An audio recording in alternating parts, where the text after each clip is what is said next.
자, 여러분, 2회분 모의고사 해설 강의 두 번째 시간입니다. 자, 14번부터 보시겠습니다. 법인의 불법행위 능력에 관한 설명으로 옳은 것은 했습니다. 1번, 법인의 불법행위 능력에 관한 규정은 법인 아닌 사단에 유추 적용되지 않는다 했는데 틀렸습니다. 법인의 불법행위에 관한 민법 제35조 1항에 관한 규정은 권리 능력 없는 사단에도 유추 적용됩니다. 비법인 사단에도 유추 적용된다. 습니다. 그래서 비법인 사단의 대표자가 역시 직무와 관련해서 불법행위를 했을 때도 피해자는 바로 그 단체 자체의 손해배상 책임을 물을 수 있다고 하죠. 그래서 1번 틀렸고요. 2번 법인이 대표자의 선임과 감독의 과실 없음을 증명한 때는 법인의 불법행위가 성립하지 않는다. 여러분, 자, 민법 35조 1항이 적용될 때는 이때는 756조 단서가 적용되지 않는다 그랬죠. 그러니까 무슨 얘기냐면 자, 여러분 알고 있는 내용이죠. A 법인의 갑이 자, 역시 직무와 관련해서 을에게 손해를 발생시켰을 때 피해자, 자, 피해를 만들었을 때 이때 법인에게 배상 책임을 물을 수 있다. 35조 1항이라 그랬죠. 이것이 적용될 때는 756조가 적용되지 않습니다. 756조가 적용되지 않는다는 소리는 본문과 단서 모두 적용되지 않는다. 그러면 이 소리는 뭐냐면 법인은 일단 피해자에 대해서 전적으로 배상 책임을 져야 되고 법인이 설사 그 대표기관의 선임감독상에 과실 없음을 증명하더라도 배상 책임을 면하지 못한다. 그것이 적용되려면 756조가 적용돼야 돼요. 756조는 뭐예요? 사용자 배상 책임이거든. 자, 사용자가 피용자의 감독상, 다시. 피용자가 사무 집행에 관하여 제3자에게 가한 손해에 대해서는 사용자가 배상 책임을 진다. 이게 756조 본문. 그 다음에 단서는 뭐냐면 단 사용자가 피용자의 감독상의 책임을 게을리하지 않았음을 증명하면 배상 책임을 면한다 하는 것이 756조 단서입니다. 그런데 35조 1항이 적용될 때는 756조 자체가 적용이 안 돼요. 그러니까 법인은 이 대표기관의 감독상 책임을 게을리하지 않았음을 증명하면 배상 책임을 면한다는 이 756조 단서가 적용 여지가 없습니다. 그러니까 결국은 뭐냐면 무과실 책임을 져야 된다는 얘기죠. 결론적으로. 자, 그래서 2번 지문이 왜 틀렸냐? 다시 한번 보세요. 법인이 대표자의 선임과 감독의 과실 없음을 증명한 때는 법인의 불법행위가 성립하지 않는다 했는데 틀렸죠. 성립한다. 무과실 책임이다. 3번 대표기관이 법인의 목적 범위 외의 행위로 타인에게 손해를 가한 경우 사원이 단순히 그 사항의 의결에 찬성하였다고 해서 책임을 지는 것이 아니다가 아니라 대표기관이 법인의 목적 범위 외의 행위를 한 경우에는 법인 자신의 불법행위 책임은 적용되지 않습니다. 그렇죠? 그러나 그 사항의 의결에 찬성한 사원이라든지 기타 이사라든지 자들은 모두 그들끼리 연대하여 배상 책임을 져야 된다 했습니다. 자, 따라서 그 사원이 단순히 그 사항의 의결에 찬성했다고 해서 책임을 지는 것이 아니다가 아니고 책임을 집니다. 네, 그렇죠? 다음 4번.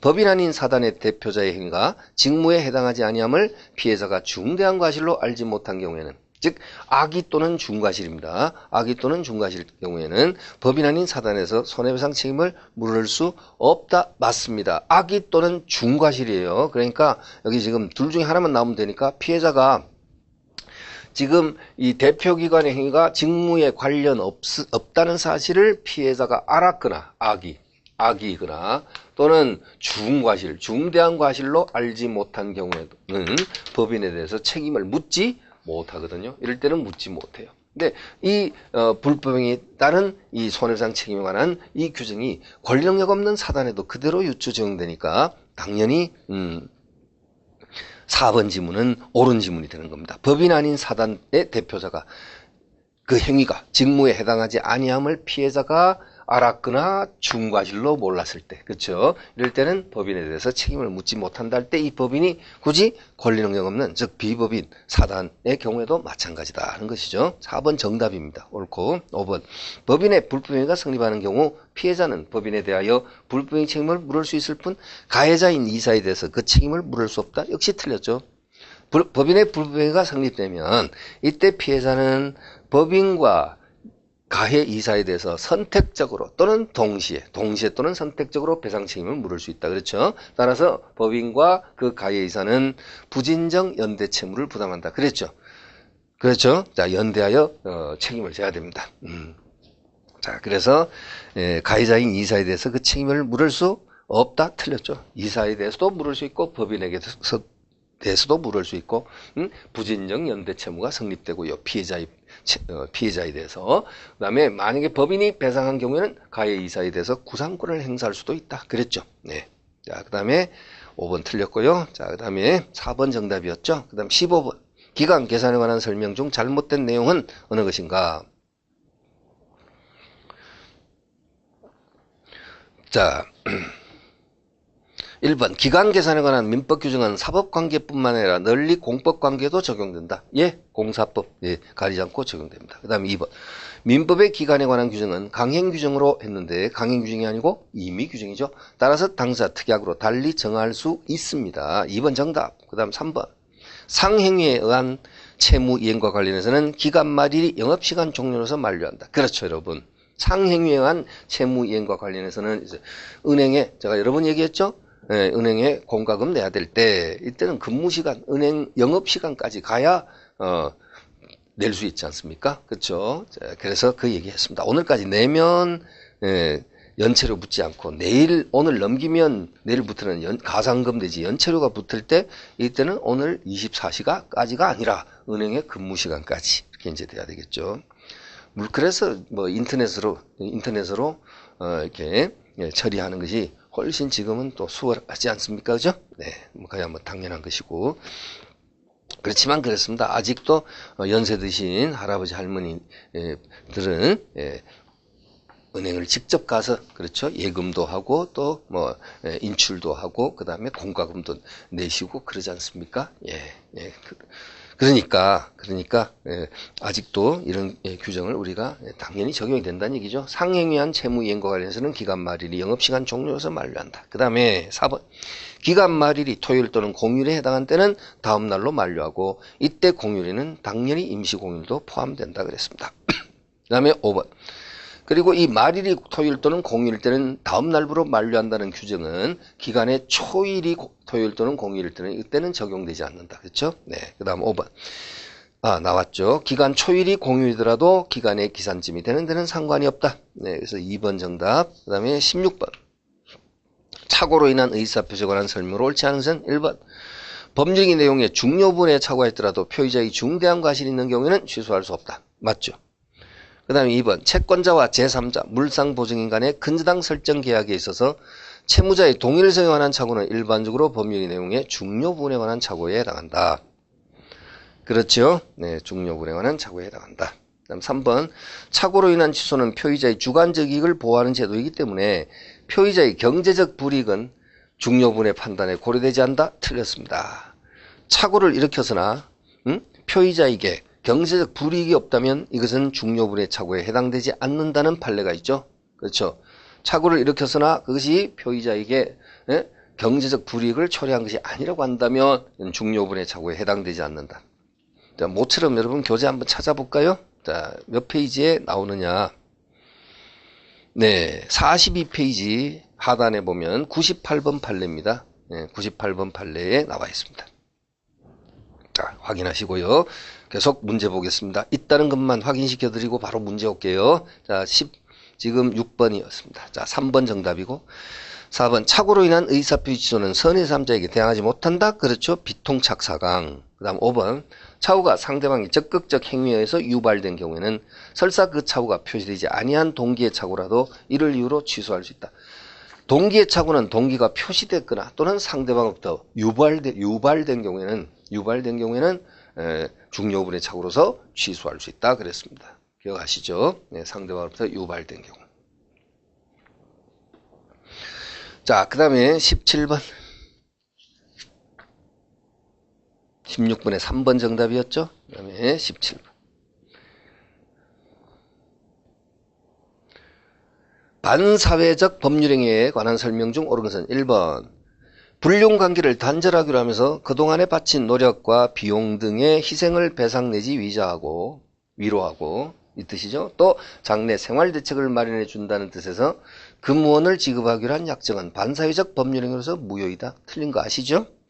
예, 맺는 것은 무효지만 단절을 목적으로 위자료를 지급하기로 하는 계약은 유효하다. 그리고 그러한 관계에서 태어난 자식의 양육비 지급 계약도 유효하다.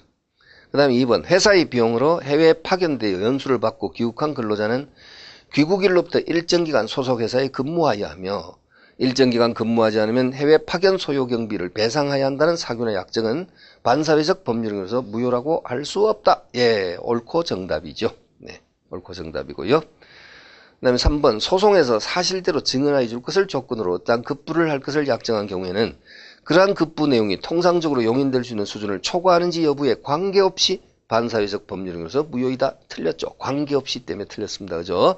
그래서 통상적으로 용인될 수 있는 한도를 초과한 과도한 급부를 하기로 한 약정 당연히 무효가 되는 것이다. 그렇죠? 그래서 관계없이가 틀렸고 4번 법률행위 성립 과정에서 강박이라는 불법적 방법이 사용된 데 불과한 경우에도 반사회 질서의 법률행위에서 무효라고 할 수 있다 했는데 이것은 뭡니까? 취소 사유. 강박은 취소 사유. 저 사유. 다음 5번 부동산 이중매매에 있어서 제1매수인은 자신의 소유권 전등기 청구권을 보전하기 위해서 채권자 취소권을 행사하여 매도인과 제3자 사이에 이루어진 제2매매 행위를 취소하고 소유권 전등기 말소를 청구할 수 있다. 자, 갑하고 을하고 매매 계약이 체결되었고 갑, 병이 돌아서 이중매매가 이루어졌을 때 이때 여러분 있습니다. 을이 병을 상대로 채권자 취소권을 행사하여 병의 등기를 말소해서 갑 앞으로 되돌려 놓을 수 있다는 것인데 이것은 틀렸습니다. 특정 채권은 채권자 취소권의 대상이 될 수 없습니다. 채취 대상이 되지 않습니다. 이건 뭡니까? 채권자 취소권이 아니라 채권자 대위권은 가능하겠죠. 채권자 대위권. 그렇죠? 그래서 이 채권자 취소권은요, 특정 채권은 채권자 취소권의 대상이 될 수 없어요. 금전 채권에 한합니다.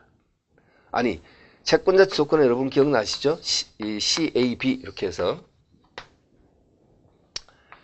채무자가 재산을 빼돌렸을 때 이때 C가 B를 상대로 소송 제기해서 되돌려 놓는 거 있잖아요. 그렇죠? 판결을 받아서 돌려놓는 거 있죠. 그래서 그것이 채권자 취소권이고 이 경우에는 채권자 취소권이 아니라 뭐라고 해야 돼요? 채권자 대위권. 채권자 대위권은 금전 채권이냐 특정 채권이냐를 요하지 않거든요. 그래서 무슨 채권자 취소권이 아니고 채권자 대위권. 그것도 여러분 갑에서 병으로 이중매매되고 당연히 그냥 이렇게 등기가 넘어간 이때는 대위권 하고 싶어도 안 되죠. 그죠? 왜냐하면 그냥 물권은 채권으로 우선한다. 그런데 이제 어떤 경우였습니까 여러분? 이 제2매수인이 매도인의 배임행위에 적극 가담하여 이중매매가 이루어졌을 때 이때는 이제 갑병이 무효가 되고 매매가 무효가 되고 을은 병을 상대로 말소등기 청구를 뭐 할 수 있다? 대위 행사할 수 있다. 그렇죠? 그래서 이렇게 돼야 되죠. 그래서 지금 5번 질문이 틀린 이유가 말입니다. 틀린 이유가 부동산 이중매매에 있어서 제1매수인은 자신의 소유권 이전 등기 청구를 보전하기 위해서 채권자 취소권을 행사하여가 아니고 대위권을 행사하여 매도인과 제3자 사이 이루어진 제2매매 행위를 취소하고 아니고 제2매매도 아니고 취소하고가 아니고 대위권 행사하여 말소등기 청구를 대위 행사해서 다시 갑 앞으로 되돌려 놓을 수 있다. 이렇게 돼야 돼요. 자, 5번 틀리고 정답입니다. 그렇죠? 네. 그 다음 18번입니다.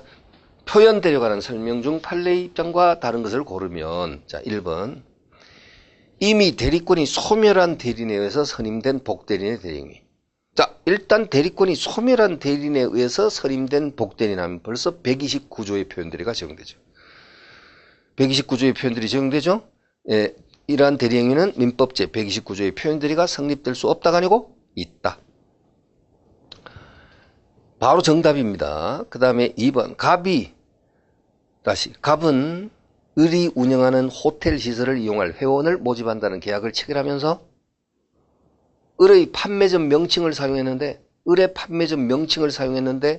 을이 이를 승낙 또는 묵인하였다면 근데 실은 대리권을 줬다는 것입니까? 주지 않았다는 얘기죠. 그죠? 그러니까 민법 125조의 표현대가 성립할 수 있다. 그러니까 결국 무슨 얘기인가요? 자, A가 만약, 자, 지금 여기서 값 을로 나왔죠? 을이 본인이고요.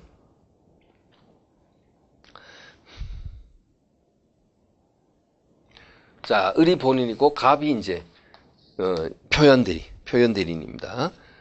이제, 갑이 을이 운영하는 호텔 시설을 이용할 회원을 모집하는 계약을 체결하면서 을의 판매점, 그 회원권 판매점 명칭을 사용했고 그에 대해서 을이 묵인한 사실이 있다. 그렇다면 실제로 대리권을 준 사실이 없다 하더라도 보통의 우리 일반인들이 바라봤을 때는 대리권을 수여한 것으로 볼 수 있다. 대리권 수여에 표시한 표현대리가 성립되는 것으로 본다는 거죠. 125조. 대리권 수여에 표시한 표현대리입니다. 그렇습니다. 제가 그랬습니까, 여러분? 자, 전혀 대리권을 주지 않았는데 본인이 자신의 어떤 그 자격 또는 명칭 이런 것들을 사용하는 것을 묵인 내지 승낙한 경우에도요.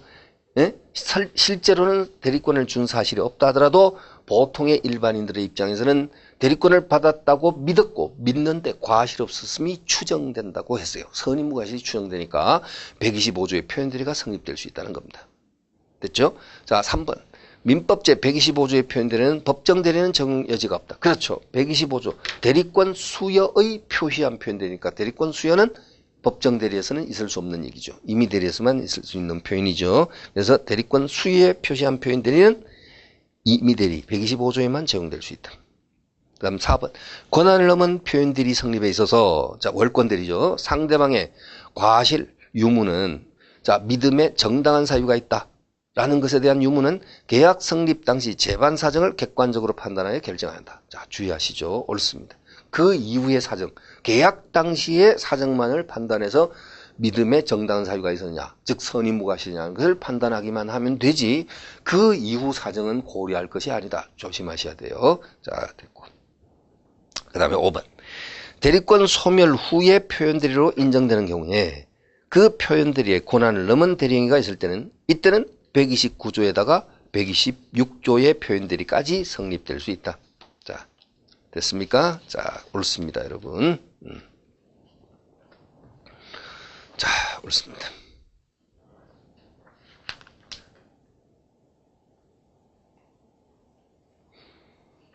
그렇죠. 여러분, 교재 50페이지 보시면요.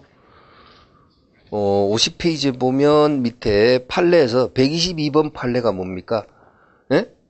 사회통념상 대리권을 추단할 수 있는 직함이나 명칭 등의 사용을 승낙 또는 묵인한 경우에도 두 번째 줄만 122번 판례 두 번째 줄 끝에 직함이나 명칭 등의 사용을 승낙 묵인한 경우에도 대리권 수의 표시가 있는 것으로 볼 수 있다. 125조가 성립될 수 있다. 그렇죠? 네. 그리고요.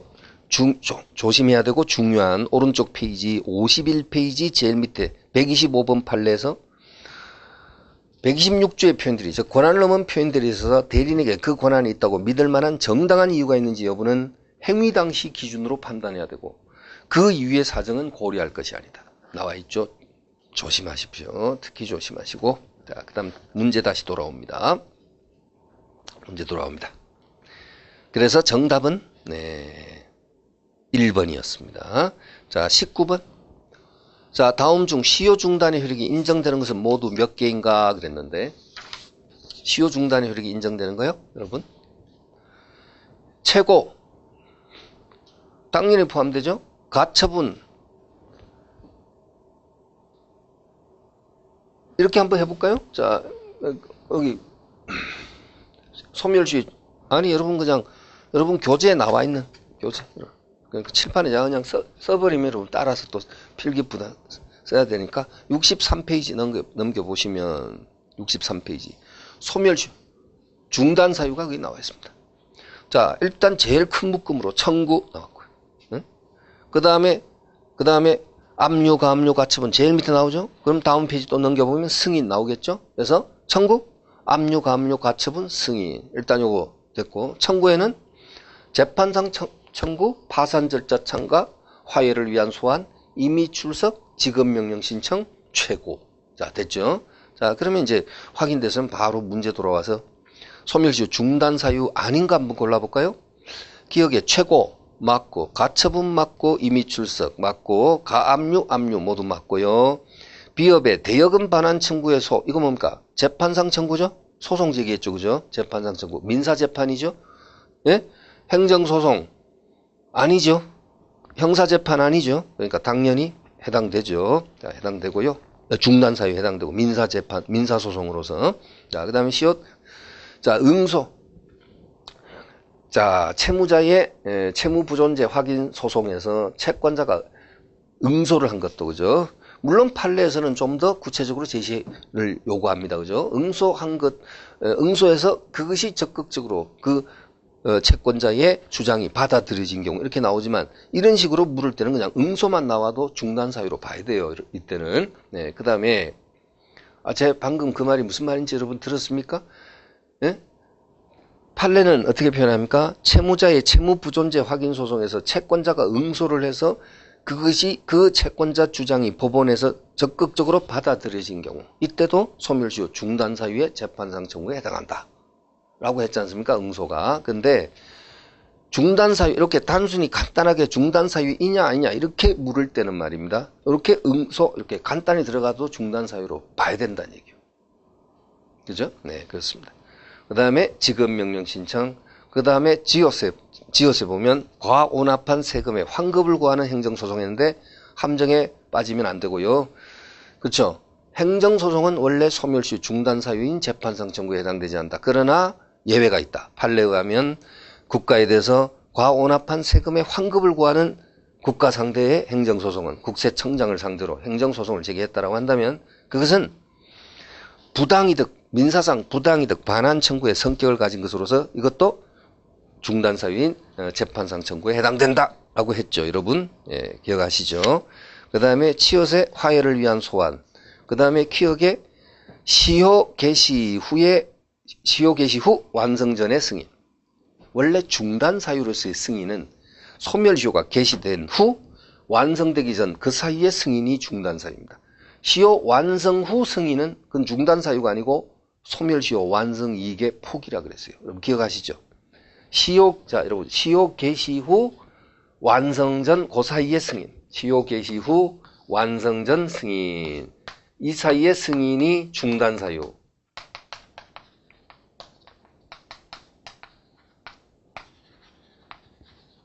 그죠? 네, 승인. 이게 중단 사유. 중단 사유. 완성 후 승인은 이것은 시효 이익 포기. 이것은 중단 사유가 아니고 시효 이익의 포기라 그랬어요. 그러니까 시효 개시 후 완성 전 승인이니까 중단 사유 맞네요? 네, 정답 5번. 전부 중단 사유다. 자, 그 다음에 20번입니다. 불공정한 법률에 관한 설명으로 옳은 것을 했습니다. 1번. 불공정한 법률행위로 인한 무효는 절대적 무효이므로 그 법률행위는 무효행위의 전환에 관한 민법 제138조가 적용될 수 없다는데 틀렸습니다. 이 폭리행위 내지 불공정한 법률행위에서는 절대적 무효이니까 무효행위의 추인은 인정되지 않는다 그랬어요. 무효행위의 추인은 인정되지 않는데 무효행위의 전환은 인정된다 했어요. 무효행위의 전환은 인정된다. 그죠? 전환은 인정된다. 그래서 전환이 적용될 수 없다니까 틀렸고요. 2번. 계약 체결 시를 기준으로 불공정한 행위가 아니라면 그 후 외부 환경의 급격한 변화로 계약 당사 일방에게 큰 손실이 발생하고 상대방에게 그에 상응하는 큰 이익이 발생했다 하더라도 불공정한 법률행위가 되지 않는다. 그렇죠. 계약 체결 당시에 급부와 반대급부의 현저한 불균형이 아니라고 한다면 그 이후에 사정 변화가 생겨가지고 예를 들면 급부와 반대급부의 현격한 차이가 벌어진다 하더라도 이것은 불공정한 법률행위가 되지 않는다. 그러니까 법률행위 당시를 기준으로 한다죠. 예? 급부와 반대급부의 현저한 불균형이라는 것은 법률행위 당시를 기준으로 하죠. 계약하고 난 다음에 사정이 어떻게 달라질지 그것 미리 예견한다면 그것은 거의 그렇죠. 예? 큰 당사자가 우리 보통의 일반인들이 그걸 어떻게 알겠습니까? 그렇죠? 예? 네, 그렇습니다. 네, 갑자기 뭐 엉뚱한 얘기입니다만은 뭐 요즘 뭐 경제 상황이 뭐 블랙시트라고 해서 여러분 그죠? 영국이 뭐 EU에서 탈퇴를 한다라는 것 가지고 전 세계의 금융 시장이 휘청거리고 있습니다. 뭐 어떤 그 의원이 여러분 뉴스 보셔서 아시겠지만 영국의 의원이 그 피살을 당함으로써 갑자기 탈퇴 말고 탈퇴의 지지율이 갑자기 이제 반전되어서 지금 그대로 잔존 탈퇴하지 말고 그대로 남아있자는 지지로 이게 좀 이렇게 반전 역전된 지금 그런 상황이라고는 합니다만은 어쨌든 그쪽 나라의 같은 어떤 사정 변화가 말입니다. 우리나라까지 영향을 미쳐서 뭐 금융시장에 상당히 그 불안감을 조성하고 합니다. 전 세계적으로. 그죠? 갑자기 엉뚱한 얘기입니다만은 여러분, 우리가 자고 일어나면 무슨 일이 어떻게 벌어지는 것인지는 이건 아무도 예견할 수가 없어요. 그러니까 여러분 생각해 보십시오. 불공정한 법률행위를 했을 때 갑과 을이 계약 당시 급부와 반대급부의 현저한 불균형 이걸 객관적 요건으로 봐서 그리고 표의자에게 물론 뭐 궁박 또는 경솔 또는 무경험이라는 주관적 요건도 충족되고 그죠? 그렇게 되어졌을 때 이것이 불공정한 법령이냐 즉 폭력이냐는 것을 판단의 기준으로 삼아야 되는 것이지 계약하고 난 다음에 그로부터 시간이 지난 다음에 시일이 지난 다음에 갑자기 외부 환경에 급격한 변화가 생겨서 급부와 계약 당시에 했던 그것이 불균형해졌다. 이건 폭력입니다. 이건 도저히 말이 안 되는 것이죠. 그래서 여러분 이해하시죠? 그래서 2번이 바로 그러한 것입니다. 계약 체결 시를 기준으로 불공정한 법률행위가 아니라면 그 후 외부 환경의 급격한 변화로 계약 당사 일방에게 큰 손실이 발생하고 상대방에게 그에 상응하는 큰 이익이 발생했다 하더라도 불공정한 법률행위가 되지 않는다. 맞습니다. 그 다음 3번 대리인에 의한 법률행위에서 무경험과 궁박은 대리인 기준으로 판단한다. 틀렸죠. 경솔, 무경험은 대리인 기준으로 하지만 궁박만큼은 본인 기준으로 해야 한다는 거 아시죠? 궁박만큼은 본인 기준. 자, 그래서 3번 틀렸고. 4번 불공정한 법률행위로 인한 무효는 당사자의 추인에서 새로운 법률행위를 할 수 있다. 여러분 불공정한 법률행위, 폭력행위는요 무효행위의 추인은 안 된다 했죠.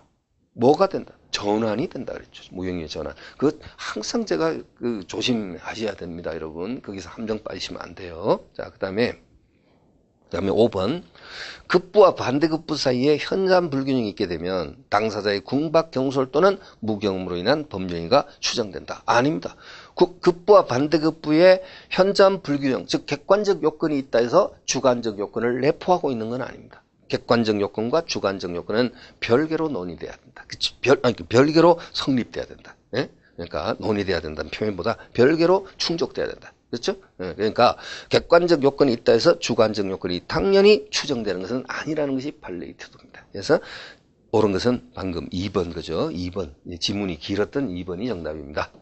자, 그 다음에 21번 부동산에 관한 설명 중 틀린 것이 있는데 1번 우리 민법상 건물은 토지와 별개의 부동산이며 이로 인해 법정상권 제도가 존재한다. 그래요. 토지 건물이 별개의 부동산이다 보니까 법정상권이라는 제도가 인정될 수 있는 겁니다. 법정상권으로 뭐였죠? 토지 건물이 동인이 소유였다가 토지나 건물 어느 하나가 저당권 실행 등에 의한 경매에 의해서 토지와 건물 소유자가 각기 다르게 됐을 때 이때 건물 소유자는 토지 소유자로부터 지상권을 취득한 것으로 본다는 그 제도적이죠. 예? 자, 됐습니다. 자, 그 다음에 2번 명인방부 갖춘 수목집단은 토지와는 별개의 부동산이지만 소유권 이외에 다른 물권의 객체가 되지는 못한다. 그 맞습니다. 소유권의 객체만 될 수 있죠. 사고 팔고. 예.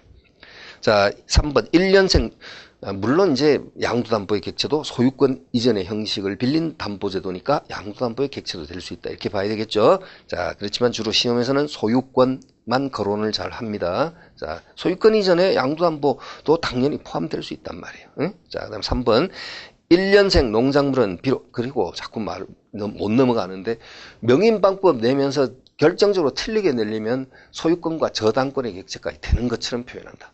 명인방부 갖춘 수목집단이 소유권과 저당권의 객체가 되는 것처럼 표현하면 그거 틀린 것이다. 저당권은 안 됩니다. 그렇죠? 그래서 소유권 객체 그리고 양도담보 객체는 어차피 소유권 이전 형식을 빌리면서 돈 빌려오는 담보제도니까 가능해요. 응? 그렇죠? 저당권 들어가면 그건 X. 저당권까지 되는 것은 뭐라고요? 임목에 관한 법률. 임목법상 보존 등기 갖춘 수목 집단은 토지와 별개로서 소유권과 저당권에 객체가 된다. 그렇죠? 네, 그렇습니다. 자, 그다음에 3번에 1년생 농작물 나오면 여러분 경작자 소유된다는 거 결론은 뭐 너무나 잘 알고 있습니다. 그런데 농작물은 비록 권한 없이 타인의 토지에서 경작된 경우에도 경작자가 소유권을 갖지만 최소한 명인방법을 갖춰야 한다. 틀렸죠. 명인방법 요하지 않습니다. 명인방법 요하지 않는다. 그죠? 그 다음에 4번. 경매 대상인 토지를 평가함에 있어서 등기된 임목은 그 평가에 포함되지 아니한다. 네. 왜냐하면 등기된 임목은 별개의 부동산이니까. 그렇죠? 별개. 자, 3번. 틀렸죠? 명인방법 필요 없다고 했습니다. 그렇죠? 명인방법 필요 없다. 그 다음 5번. 건물의 개수는 건물의 물리적 구조뿐만 아니라 거래관념을 고려해서 결정해야 한다. 네. 물리적 구조, 구조상 및 이용상의 독립성. 그 다음에 거래관념을 고려하여 결정한다. 근데 이 거래관념이라는 게 이제 우리가, 자, 그래요. 자, 일단 그 물리적 구조뿐 아니라 거래관념. 자, 우리가 구분 소유권의 객체가 될 수 있는 것은 일단 구조상 및 이용상 독립성이 인정돼야 되고요. 그리고 여러분 참고로 들으시죠. 판례는 구조상 및 이용상 독립성 외에도 구분 소유자가 구분하여 소유하고자 하는 구분행위까지 필요하다. 구분행위라는 표현을 쓰고 있습니다. 그래서 그 구분행위가 뭐냐면 꼭 아파트 지어서 현재 분양이 되어질 수 있는 그런 상태. 그러니까 구조상, 이용상, 독립성이 지금 다 지어진 상태. 이것만 구분 소유권이 인정되는 게 아니라 미리 여러분 아파트 분양할 때 보면은 그 건설회사에서 모델하우스 지어가지고 계약하지 않습니까? 계약. 모델하우스 지어놓고 그거 보러 온 사람들 마음에 들면 분양 계약서 쓰고 하지 않습니까? 그때는 현장에 가보면 땅만 밀어놓고 아직 쉽게 말하면 뭐 물론 이제 뭐 공사 어느 정도 진척된 상태도 있겠지만은 아직 주춧돌도 박지 않은 상태도 있을 수 있단 말이에요. 그렇죠? 특파기 공사도 안 한 상태에서 이제 땅만 토지만 이렇게 확보해 놓고 하는 경우도 있거든요.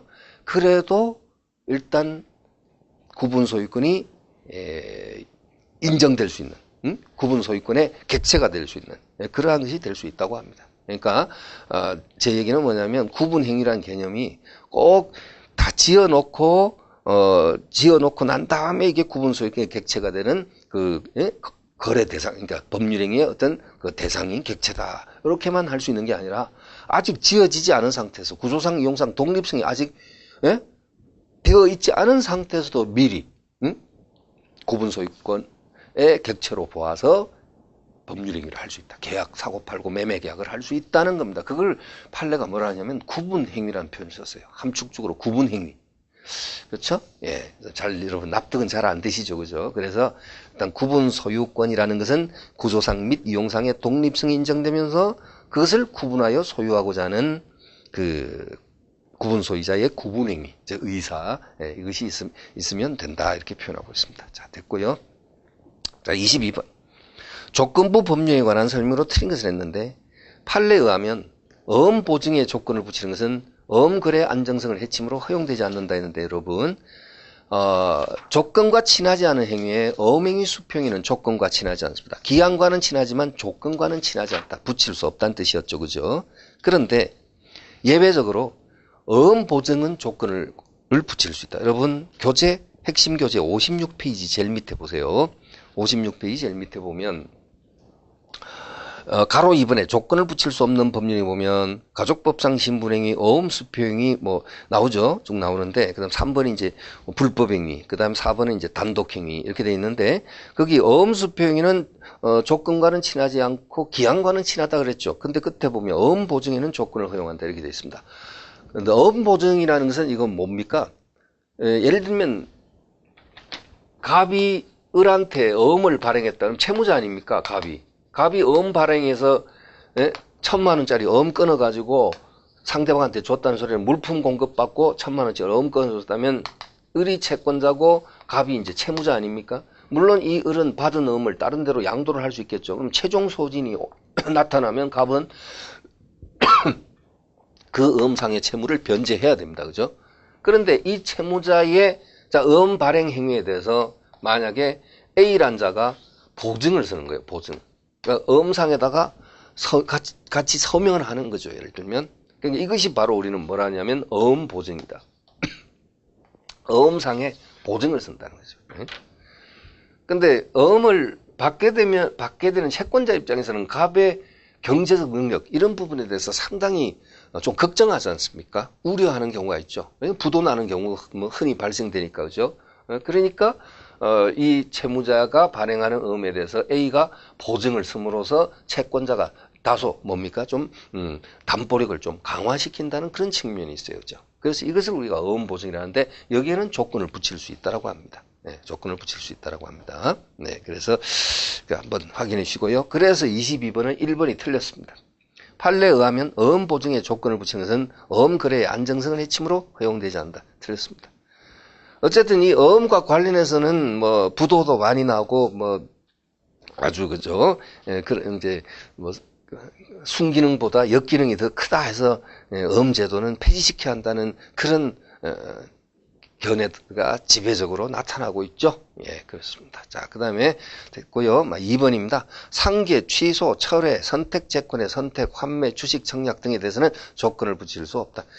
여기서 이 주식 청약 뭐 이런 부분에 대해서는 자, 여러분 뭐 모르셔도 되는데 상법상의 내용인데요. 어쨌든 단독행위가 지배적 여기 나와요. 상계, 취소, 철회, 선택 채권에서 선택 이것도 단독행위라고 그러거든요. 형성권이고요. 환매권 행사 이것도 형성권이거든요. 예, 그래서 이런 것들은 조건을 붙일 수 없다. 참고하시고요.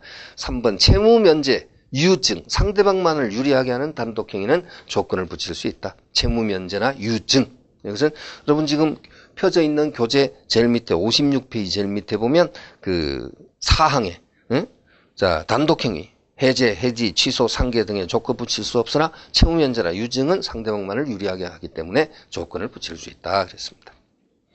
그 다음에 자 문제로 돌아와서 22번 문제에 3번, 4번 옳죠? 채무면제 유증. 그 다음 5번. 계약 당사 일방이 이행지체에 빠진 상대방에 대하여 일정 기간을 정하여 채무이행을 최고함과 동시에 그 기간 내 이행이 없을 시 계약을 해지하겠다는 정지조건부 계약 해지 의사표시는 그대로 유효하다. 네, 좋습니다. 자, 좋습니다. 자, 그 다음에 23번. 1번 정답이었죠. 22번. 23. 을은 아무런 권한 없음에도 불구하고 갑의 대리라고 사칭하면서 갑 소유 부동산에 대해서 대리권 없음을 몰랐던 상대방 병과 매매 계약을 체결했다. 자, 옳은 것은 했습니다. 자, 협의의 무권대리입니다. 그대로 협의의 무권대리입니다. 자, 1번 상대방 병이 상당 기간을 정하여 본인에게 추인 여부의 확답을 check한 경우에 본인이 그 기간 내 확답을 바라지 아니할 때는 추인한 것으로 본다가 아니고 추인을 거절한 것으로 본다죠. 그 다음에 2번 갑이 을에 대하여 즉 본인이 무권대리에 대하여 추인을 한 후에는 상대방 병이 아직 그 추인이 있었음을 알지 못한 때에도 상대방은 무권대리인과 맺은 계약을 철회할 수 없다. 틀렸죠? 틀렸죠 여러분? 상대방이 본인이 갑을병 본인이 무권대리인에 대해서 추인한 사실 이 추인한 사실을 상대방이 모르고 있다가 상대방이 먼저 철회를 하게 되면 이때는 철회가 우선된다 했죠. 자, 철회할 수 없다 틀렸고 3번 무권대리인이 대리권을 증명하지 못하고 또 본인의 추인을 얻지 못한 때는 무권대리인은 자신의 선택에조차 계약 이행 또는 손해배상 책임을 진다.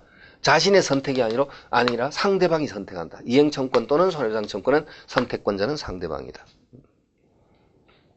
자, 그래서 틀렸고 4번 추인은 명시적으로 이루어져야 하므로 역시 틀렸습니다.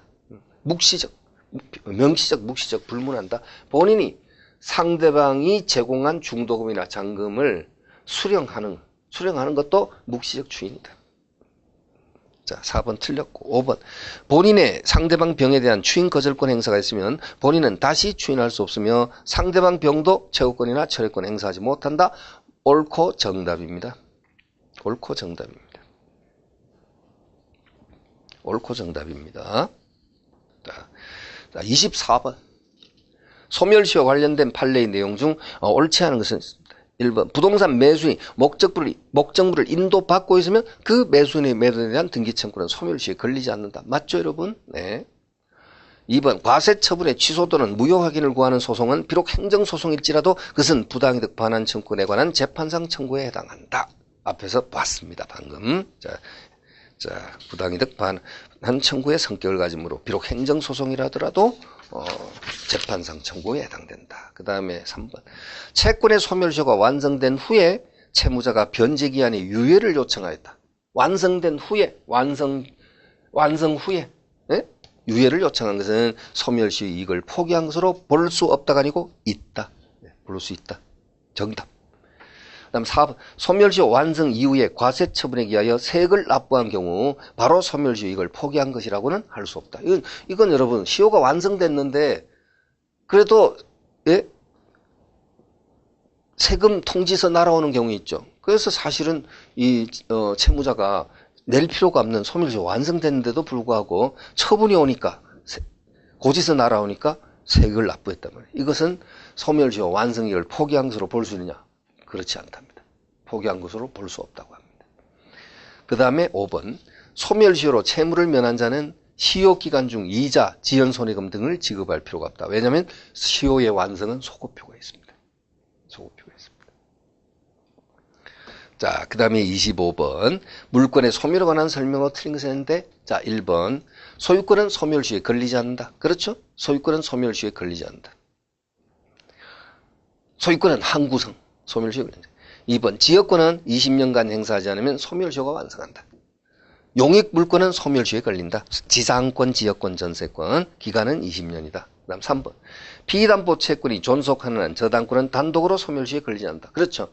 담보물권은 소멸시효에 걸리지 않는다. 피담보 채권이 10년의 소멸시효에 걸려서 소멸하면 따라서 소멸한다. 그 다음에 4번 유치권과 점유권 역시 소멸시효의 대상이 될 수 없다. 맞습니다. 네, 담보물권이고 유치권은 점유권 소멸시효에 걸리지 않습니다. 자, 5번 토지소유권과 광호권이 동일인에게 귀속하게 되면 광호권은 혼동으로 소멸한다 했는데 틀렸죠?